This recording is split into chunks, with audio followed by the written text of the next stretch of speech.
All right, everybody, we're back with more Operation Tannenberg. It is round 4.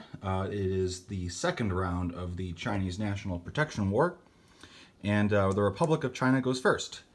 And I got two corrections, or 3 corrections to clear up, actually, based off of the correction to the UK correction, and then just a little clarification with Italy in Madman's hurry to set up. They agreed to give Greece to Italy. So he mentioned the infantry in Crete. However, there's also an infantry and artillery still in Greece. So those are now Italian as well. Greece is still contested. So there's that little thing. He's asked about the French cruiser in Season 15. I'm moving that from 20 to 15. I'm cool with that. I'm cool with that if my teammates are. And then one last thing over here. With the sea units that Britain wanted to place here with the new naval port, they can't be placed there because that is a new naval port. They can mobilize there their next turn. Madman had 3 units build over here in out of Sydney, out of the naval port that Britain starts with in Sydney in Season 61. However, so just to clarify a little bit how naval ports and military bases work.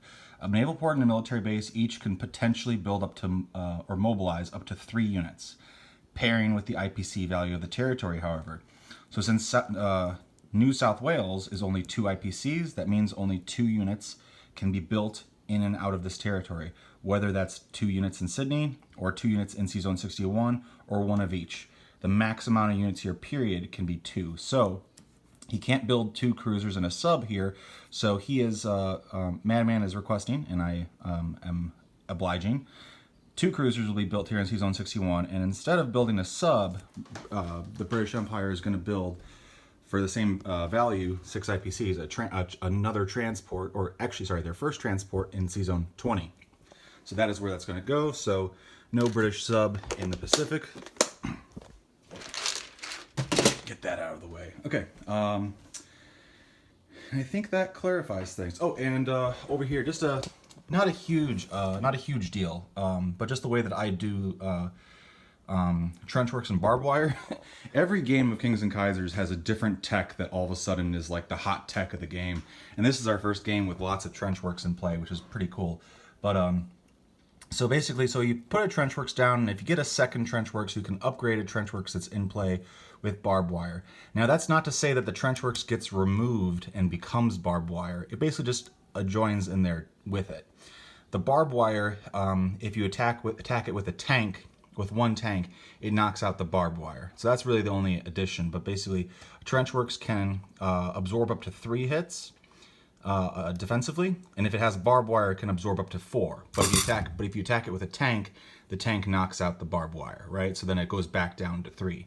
So I don't want to confuse people and think that like, oh, now it's only a barbed wire. That means if a tank attacks, then it doesn't have any defense value. No. If you attack with a tank, then the barbed wire is not in action or has no effect, and it's just a regular trench works. So that's all.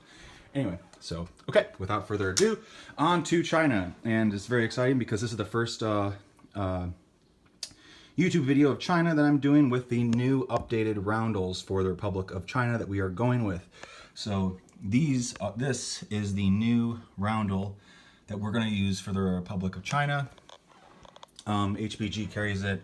They have 2 variations of this. They have the Wuhan Uprising roundel, which is the same thing but a little smaller for some reason.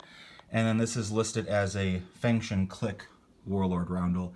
However, I cannot find any usage of this. I can't find anything online to show that the Fengshan Click actually used this. This is basically with the uprising against the Qing Empire. After that, the military, or the army of the Republic of China adopted this flag, and they used it until 1928. So that we're going with that. This is the new roundel. Madman has not gotten me an updated thumbnail, so I'll still be having with the thumbnail for the video with the Qing roundel, but you get the gist. Changes are happening. This is for sure. And now all of the Central Powers, they all have red on their roundels too now, which is pretty cool. and it matches with the chips and so on and so forth. The out-of-box 1940 pieces, that this color kind of matches with the yellow of the stars a little bit too, so that's kind of cool. Anyway, so without further ado, on with the show. The Republic of China has 11 IPCs. I'm going to spend 9 on 3 infantry and just save 2. And we're going to go a little crazy and do some attacks. So let me just get my phone stable. So 4 infantry from Zhejiang are going to attack Jiangsu. And then 1 infantry, 1 cavalry from Tibet are going to attack Xikang. And then I'm going to hurl everything I can at Shenxi. Maybe it's bait, maybe it's not, but I'm feeling like I should do it. So 2 infantry from Szechuan are going to attack Shenxi. 2 cavalry from Tibet are going to tow an infantry and an artillery from Tibet to Shenxi. So those cavalry will not participate in the attack. Let's get that clear. I'm just going to put everything over here. This is what's going into Shenxi. And then from Hope, we have 2 artillery bumping up 2 infantry coming in. And then we have, let's see, 4 infantry, a 5th infantry, and a cavalry coming in as well. And then the 2 infantry from Kwangtung will step up to Hope. And yeah, that's basically that. Let me put that roundel back. All right, cool. So in Shenxi, the Empire of China has 7 infantry, 1 cavalry, and 1 artillery. I have my table oriented because I just had to a little bit differently, so the lighting's not quite as good right now, but you get the gist. Anyway, so yeah, 7 infantry, 1 cavalry, 2 artillery in Shenxi. So let's see if I can get lucky and whittle him down significantly. Okay, but actually, you know what? I'm gonna tease. I'm gonna save that one for last. So right here in Xikang, we got an infantry and infantry and a cavalry attacking his 1 infantry in Xikang. So let's see what happens. And they both miss.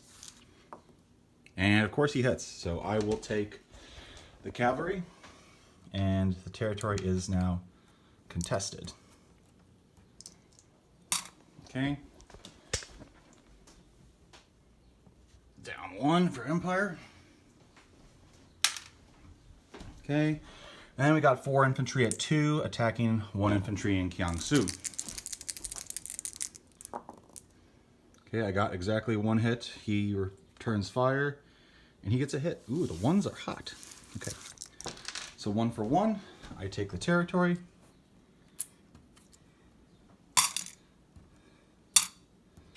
That is now the Republic. And let's see, 1, 2, 1, 2. I go up to 11. All right, and now the big one, the biggin. Okay, again, I got 6 3s. You saw me put those all together. I'm not gonna figure out again. 6 3s. 6 3s, 6, 7, 8, 9, 6 3s and 10 2s. And he has a 1 and 9 3s. Right? Yes. Okay. Just gonna have my dice here. He's got his dice here.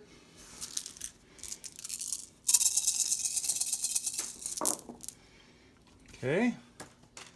Let's see. Okay, 1, 2, 3, 4, 5, 6, 7 hits. Everything else is a definite miss. Okay. He returns fire. Again with 1 1 and 9 3s. Okay. 1, 2, 3, 4, 5, 6. Okay, basically 6, 4, 6. Right? Actually, wait. Sorry, no, 6 for 7. That's right. Yep. And yep. Okay. So right away, 2 of my cavalry towed units, so I cannot take those as casualties, but I'll take 1 cavalry and 2, 3, 4, 5. So I'll take 5 infantry. Yeah, 5 infantry and my cavalry that attacked. And he will take, I presume he will take his cavalry and 5 infantry. Okay, so Shensi is contested, which is what I figured would happen.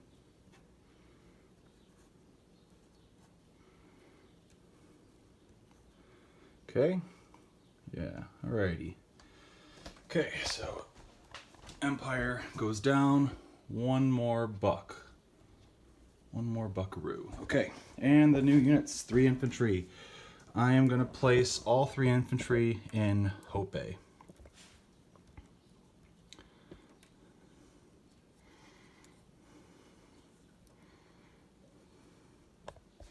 Alright, so disposition. Oh, actually, wait. Collect my money. I'm at 11 on the tracker. 5, 5, 11. Plus I had 2, so that puts me at 13 IPCs for next round. Disposition, we got 1 infantry in Sikang contesting it. We have 3 infantry in Kiangsu. We have 5 infantry in Hope. And then in Shensi, we have 3 artillery, 2 cavalry, and 1, 2, 3, 4, 5 infantry. All right. Yes, and he has 2 infantry and 2 artillery left there at Hope as well. All right, cool. That sums it up. And on to the Empire of China to conclude the round, and then Madman will do a recap. And then I guess I didn't show it off the last round or 2, but this is basically, I forgot last time, honestly, when I did China. Here's the casualties from the round. Not as hot as this is probably the least casualty heavy round, and it's a good amount of it is chips. But yeah, still a significant amount of carnage. The Russians lost their dreadnought. French lost a transport. We got some pro-Ottoman territory in Dervish State got aligned. Greece was attacked. A little bit of combat here and there, just kind of whittling each other down, and I think repositioning for the most part this round. But yeah, that is how it goes, and more chaos will ensue as the game unfolds. So yeah, there you go. Have at it. Look forward to the Empire of China.